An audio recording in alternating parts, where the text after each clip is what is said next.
Welcome to my EX daily current class channel में आपका स्वागत है।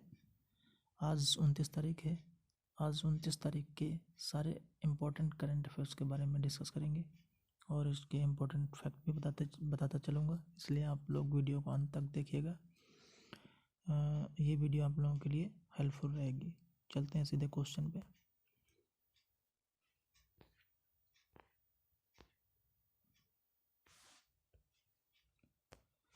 भारत के औषधि महानियंत्रक ने हाल ही में किस कंपनी की नेजल वैक्सीन को ट्रायल की मंजूरी दे दी है? अभी हाल ही में ये हुआ है, तो उसका आंसर है भारत बायोटेक।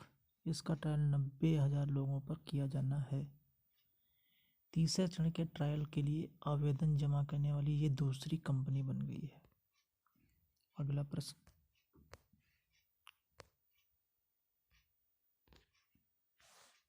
निम्न में से किसने हाल ही में डिजिटल संसद नामक एक नया ऐप लॉन्च किया है? तो इसका आंसर है लोकसभा सचिवालय। ऐप एंड्रॉयड और iOS दोनों में उपलब्ध रहेगा। दोनों में उपलब्ध रहेगा। ये भारतीय संसद के आपस में जुड़े पोर्टल की सभी प्रमुख सामग्री को वहन करता है। ये ऐप संसद के आपस में जुड़े पोर्टल की सभी प्रमुख सामग्री को वहन करता है। अगला प्रश्न, संयुक्त राष्ट्र की किस एजेंसी ने 2021 में नॉर्डिक फ्लिंकर नौकाओं को अपनी विरासत सूची में शामिल किया है? इसका आंसर है यूनेस्को। इसका आंसर है यूनेस्को। इसका आंसर है यूनेस्को।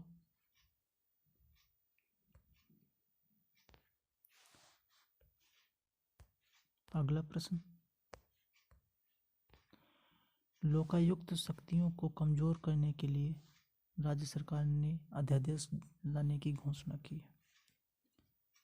लोकायुक्त शक्तियों को कमजोर करने के लिए राज्य सरकार ने अध्यादेश लाने की घोषणा की है। तो ये केरल सरकार है। अब केवल लोकायुक्त के पास सिफारिश और रिपोर्ट भेजने के अधिकार बचे हैं। सिर्फ ये अधिकार लोकायुक्त के पास बचे हैं। अगला प्रश्न, निम्न में से किस बैंक ने स्मार्ट टैग सक्षम preventive health care platform GOQII के साथ टाई अप में fitness watch debit card launch किया है? तो इसका आंसर है सिटी यूनियन बैंकिंग। 5,000 से अधिक भुगतान के लिए ग्राहक को पिन टैब देना पड़ेगा। पहले नहीं देना पड़ता था, लेकिन अब 5,000 से अधिक के लिए पिन टैब देना पड़ेगा। अगला प्रश्न, भारत सरकार ने आधिकारिक तौर पर एयर इंडिया को किसे सौंप दिया है? भारत सरकार ने आधिकारिक तौर पर हाल ही में भी एयर इंडिया को किसे सौंप दिया है? तो उसका आंसर है टाटा समूह को। कुल मूल्य 18,000 करोड़ में टाटा समूह ही सिर्फ इसकी जिम्मेदारी लेगा। अगला प्रश्न, निम्न में से किस खेल के पूर्व कप्तान चरण सिंह का हाल ही में 90 वर्ष की उम्र में निधन हो गया? तो ये किस खेल के कैप्टन थे? तो हॉकी टीम के कप्तान थे। इन्होंने अपनी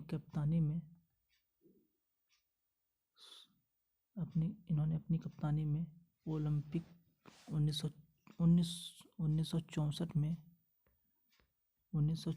में टोक्यो ओलंपिक में गोल्ड मेडल जीतने वाली भारतीय टीम के कप्तान भी थे।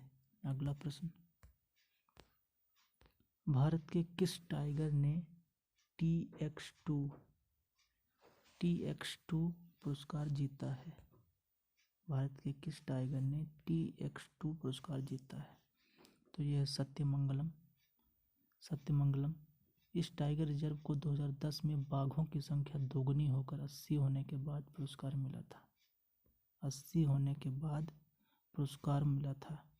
अगला प्रश्न, डिजिटल यूनिवर्सिटी केरल द्वारा देश का कौन सा नवाचार केंद्र 86.41 करोड़ रुपए स्थापित किए जाने की घोषणा की गई है?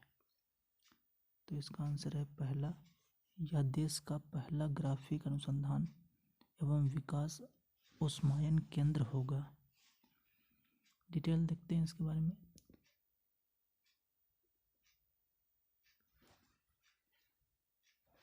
ये देश का पहला ग्राफिक अनुसंधान एवं विकास उष्मायन केंद्र भी होगा। साथ में भारत का पहला नवाचार केंद्र स्थापित किए जाने की घोषणा की गई है। अगला प्रश्न, इनमें से किस देश ने जन्मी फ्रांस का प्रसिद्ध कथकली नृत्यांगना मिलिना साल्वनी का हाल ही में निधन हो गया? ये कहाँ की थी? तो इसका आंसर है इटली की। ये इटली की रहने वाली थी।